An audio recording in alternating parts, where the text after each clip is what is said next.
Nós estamos agora sobrevoando o presídio de Guarulhos, para onde Michael foi levado.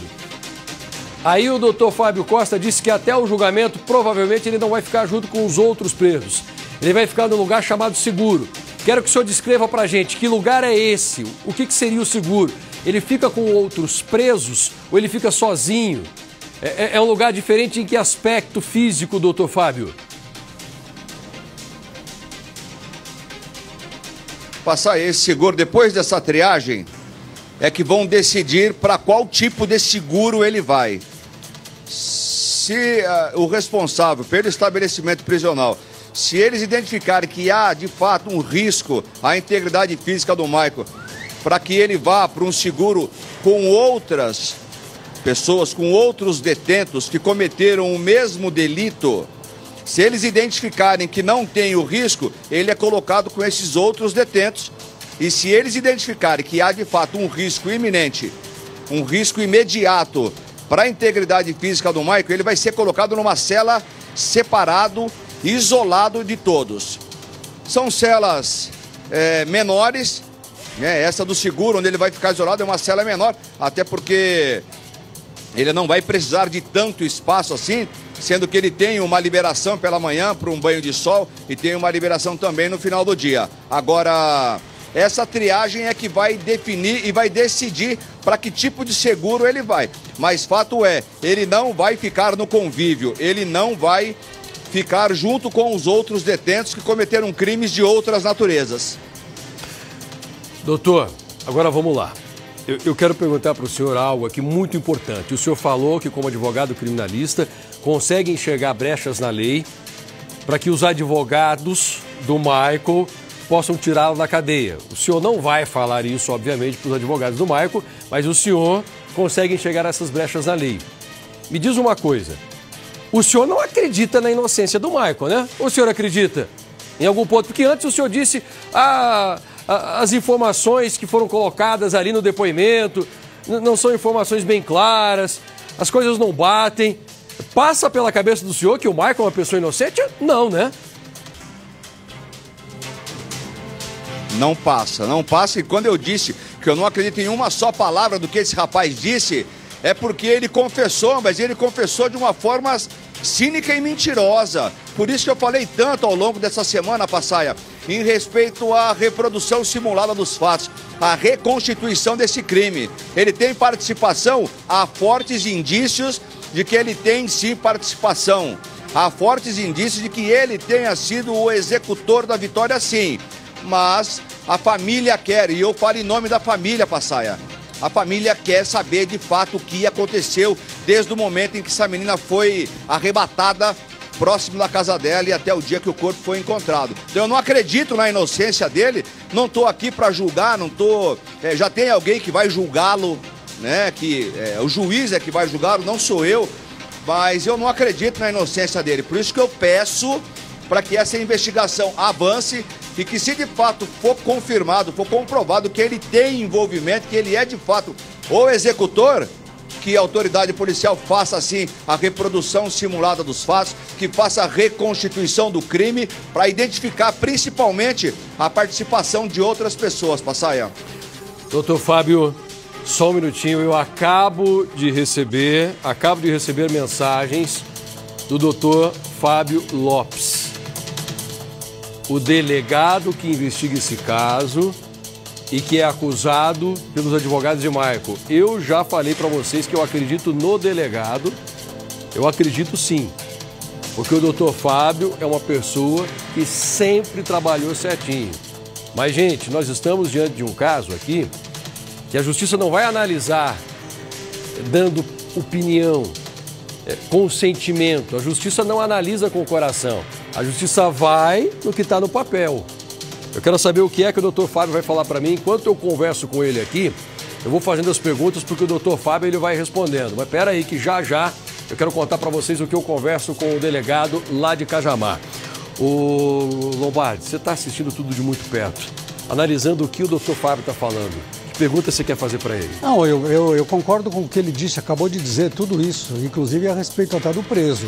O preso está nesse CDP e ele é colocado à margem Nós temos aqui presídios de estupradores que ficam cumprindo pena com estupradores, homicidas com homicidas, latrocidas com latrocidas. Então, mas só a partir do instante que não tiver mais essa periculosidade dele na integridade física. Agora, Fábio, eu queria saber o seguinte, a família vive lutando na reconstituição. Qual é a sua opinião? Por que a polícia reluta tanto em reconstituir? Porque a gente sabe que a reconstituição é feita para eliminar todas as dúvidas.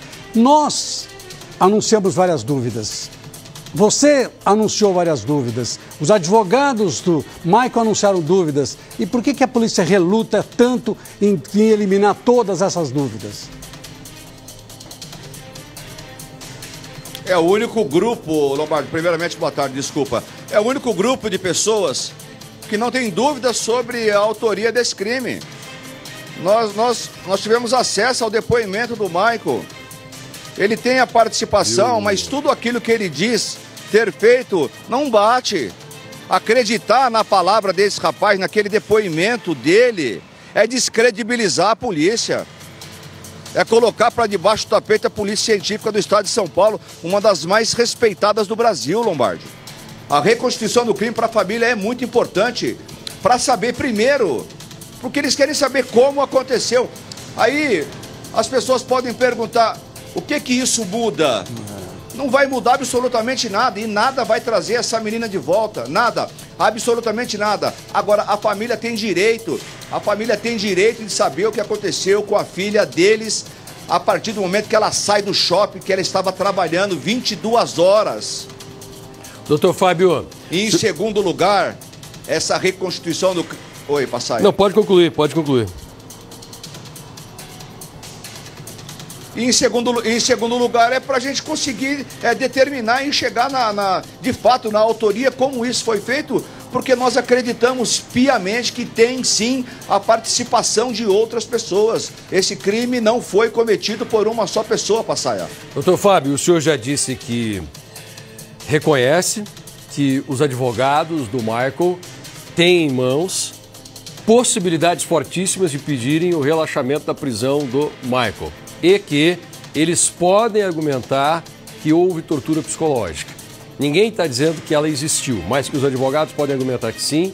E se essa tortura psicológica for aceita, o Michael ele pode sair pela porta da frente. A qualquer momento, tá? Eu conversei, viu, doutor Fábio, com os advogados do Michael e eles disseram que já estão pensando como é que eles vão fazer esse pedido, que eles já estão fundamentando esse pedido que será endereçado à Justiça. Significa que ainda hoje, de repente, pode existir uma decisão em favor do Michael. Como é que a família da Vitória vê uma coisa dessa? Que reviravolta foi essa, hein, doutor? Passaia, uma reviravolta gigantesca. Eu não tive tempo ainda de falar com a família hoje, antes de tanta informação chegou. E assim, isso colocou esse caso de cabeça para baixo, coloca essa investigação em xeque. Nós podemos ter, agora eu falo juridicamente falando, esse rapaz ele pode sair pela porta da frente, Passaia. Ele pode sair porque é um depoimento que não convenceu, uma confissão que não convenceu, a maneira do que essa confissão foi colhida. E falo aqui, nenhum tipo de ilegalidade. Eles agiram tudo dentro da lei. Chamaram o advogado, nomearam, tudo ilegalidade nenhuma, mas chama muita atenção o teor desse depoimento dele, tudo aquilo que a investigação vinha fazendo, isso não corrobora com nada. E agora com a alegação de que ele foi agredido lá dentro, Passaia, a defesa do Michael tem muitos argumentos para conseguir a liberdade dele. Voltando num ponto que você disse, ele pode sair pela porta da frente? Pode. Pode ser indenizado? Pode, mas isso não significa que ele está livre desse problema. Mas ele vai responder um processo dessa natureza, um processo de um feminicídio com tamanha crueldade. Se ele for de fato o autor, ele vai responder um processo desse em liberdade. Doutor, eu gosto porque o senhor sempre fala com palavras simples, diferente de quando o senhor está lá no tribunal do júri.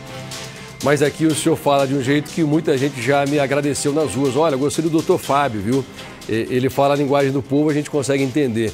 Então, explica para as senhoras, para os senhores, para as pessoas que estão em casa, doutor Fábio, por que é que o Michael pode sair a qualquer momento pela porta da frente, mesmo sendo o assassino de Vitória? Por que é que ele pode receber uma indenização por danos morais, mesmo sendo assassino de Vitória? E por que é que o delegado que investiga o caso pode ser preso simplesmente porque ele colheu um depoimento? É isso que eu estou vendo as pessoas se degladiando nas redes sociais ali, perguntando sem entender. Que o advogado explique pra gente. Na verdade, se isso acontecer, se ficar comprovado que houve uma confissão mediante uma agressão ou uma tortura, nesse momento ele comete o crime de tortura. Então, ele pode sim ser afastado das funções, pode ser expulso, inclusive pode ser preso. Ele pode ser indenizado, por quê? Porque é uma coisa que está prevista na lei. Toda pessoa que é agredida, que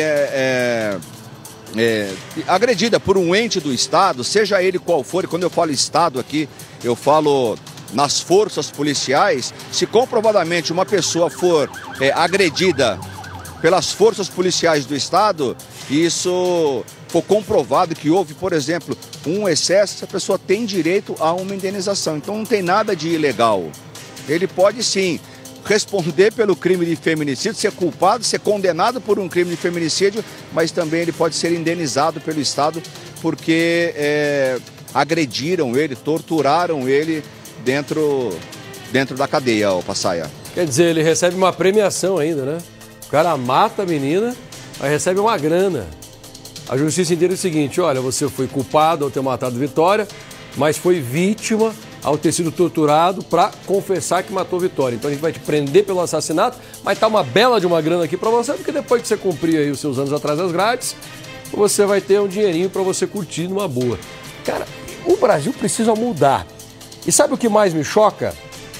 Doutor Fábio, se por um acaso o Michael for condenado por homicídio simples, explica aquela conta, por que é que o senhor me disse ontem que ele passa menos de 4 anos atrás das grades? Se ele conseguir provar que ele cometeu um homicídio simples, faça aquela conta para o pessoal de casa entender. A pena do homicídio simples, Passaia, vai de 6 a 20 anos. Eu não acredito no homicídio simples, mas no feminicídio, pelo menos com uma qualificadora, então a pena é de 12 a 40 anos. Então ele pegaria, por exemplo, nesse crime de feminicídio, 12 anos. Se ele for condenado por um crime de tortura, por ter raspado o cabelo dela, a título de exemplo, ele pega mais 2 anos, já somamos 14 anos. Depois tem a ocultação de cadáver. Então nós teremos aí uma pena de no máximo, 15 anos. No regime fechado. Só que ele vai para o regime semiaberto depois que ele cumprir 30% dessa pena. Ou seja, 4 anos e meio ele vai ficar no regime fechado. A partir daí ele passa a ter direito àquelas saídas temporárias. E aí o restante da pena ele vai cumprir em liberdade. Então, para que as pessoas de casa possam entender, numa pena de 15 anos, 50% dessa pena, 7 anos e meio, ele vai cumprir atrás das grades. 7 anos e meio ele vai cumprir na rua, apenas tendo que comparecer ao fórum uma vez por mês para assinar uma carteirinha, Passaia.